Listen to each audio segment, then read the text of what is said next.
আমাদের বাড়িতে হচ্ছে সবসময় সকালবেলা ভাতের নাস্তা করা হয়। আব্বার প্রতিদিনের নিয়ম সকালবেলা ঘুম থেকে উঠে 1 কাপ চা আর হচ্ছে একটু বিস্কিট খাবে, এরপরে 10টা-11টার দিক দিয়ে অল্প একটু ভাত খাবে। এটাই হচ্ছে আমার আব্বার সকালের খাওয়া দাওয়া। কিন্তু আমার বাসায় আসার পরে আব্বা প্রতিদিনই হচ্ছে পরোটা দিয়ে নাস্তা খাচ্ছিল। এই জন্য আমাদের বাসায় আসার পর আমার একটু কষ্ট হলো। আমি চাচ্ছিলাম আব্বাকে সকালবেলা ভাত দেওয়ার জন্য, কিন্তু আমার শাশুড়ি বলতেছে বাড়িতে তো সবসময় ভাতই খায়, এখানে আসছে বিভিন্ন ধরনের নাস্তা দেবা, একই খাবার সবসময় কি ভালো লাগে কিনা। তো যাই হোক, গতকালকে তো পরোটা খাইছে, আজকে নেহারি রান্না করা ছিল, সেগুলো বের করে দুন্দুল রুটি এনে দিয়েছিলাম। শুধুমাত্র একটা রুটি খাইছে আমার আব্বা। সকালবেলা আমাদের সবার খাওয়া দাওয়া করা শেষ হয়ে গেছিল। এগুলো ছিল আপনাদের ভাইয়ার জন্য। তো ওকে নেহারি গরম করে রুটি দিয়ে খেতে দিয়ে আমি এখানে দুপুরবেলা চলে আসছি রান্না বাড়া করার জন্য। আব্বা আমার বাসায় আসছে আজকে নিয়ে 3 দিন, আগামীকালকে আব্বা চলে যাবে। এই জন্য ভাবলাম তাহলে আজকে একটু পোলাও, গরুর মাংস আর একটু ডিম রান্না করে দেই। যদিও আমার আব্বা ঠিক মতো কোনো কিছুই খাবে না, তারপরও আসলে মেয়ে তো চায় বাবা মার জন্য এটা সেটা রান্না করে দেওয়ার জন্য। এখানে হচ্ছে আমি আজকে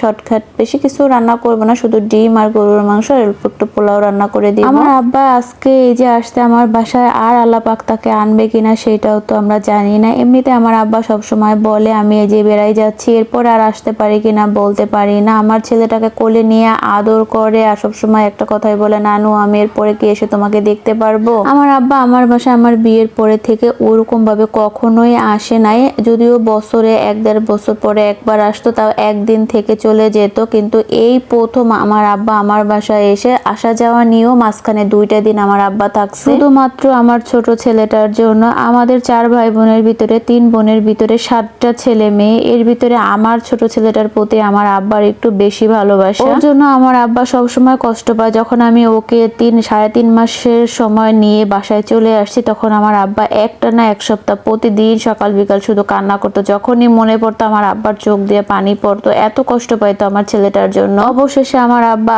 আজ আসি কাল আসি করে তারপরে এই যে 2 মাসের মাথায় আমার আব্বা আমার ছেলেকে দেখতে চলে আসলো। যদিও এর আগে আমার ঈদের পরে 1 সপ্তাহের জন্য বাবা মার বাসায় যাওয়া হয়েছিল, শুধুমাত্র আমার আব্বার জন্য। আমার আব্বা একদম আমার ছোট ছেলেটা বলতে পাগল, প্রতিদিন রাতের বেলা ফোন দিবে আমার ছোট ছেলেটা কিরকম আছে, ও কি করে, ওর খোঁজ খবর নেওয়ার জন্য। আমার 8 বছর বিয়ের বয়স, আমার আব্বা কখনো আমাকে এত ফোনও দেয়নি যা এখন আমার ছোট ছেলের উসিলায় দিচ্ছে। আব্বার সবচাইতে একটা কথা আমার বেশি মনে পড়ে। গতকালকে যখন আমার ছোট ছেলেটাকে আব্বার কাছে দিয়ে আমি রান্না বাড়া করতেছিলাম, আমার ছেলেকে আমার আব্বা বলতেছে, নানু ভাই আমি যদি মরে যাই তাহলে তুমি যখন আমাদের বাড়িতে যাবা তখন তোমার খালাম্মনিরা, তোমার মা, তোমার মামা সবাই তোমাকে দেখে বলবে যে আমার আব্বা আসছে। আসলে আব্বার মুখে যখন এই ধরনের কথাবার্তাগুলো শুনি না, খুব কষ্ট লাগে। মানে পরনের ভিতরে কিরকম যেন ছট করে উঠে। বাবা মা আছে বলে এখন পর্যন্ত শান্তির একটা নিঃশ্বাস নিতে পারি, এটা বাবা মা যাদের না আছে তারাই বলছে কেমন লাগে। যাই হোক, আল্লাহ যেন আমার বাবা মাকে সুস্থ রাখে, ভালো রাখে, আরো অনেক বছর বাঁচিয়ে রাখে। রান্না করতে করতে এদিকে আমার গ্যাসটাও শেষ হয়ে গেছে,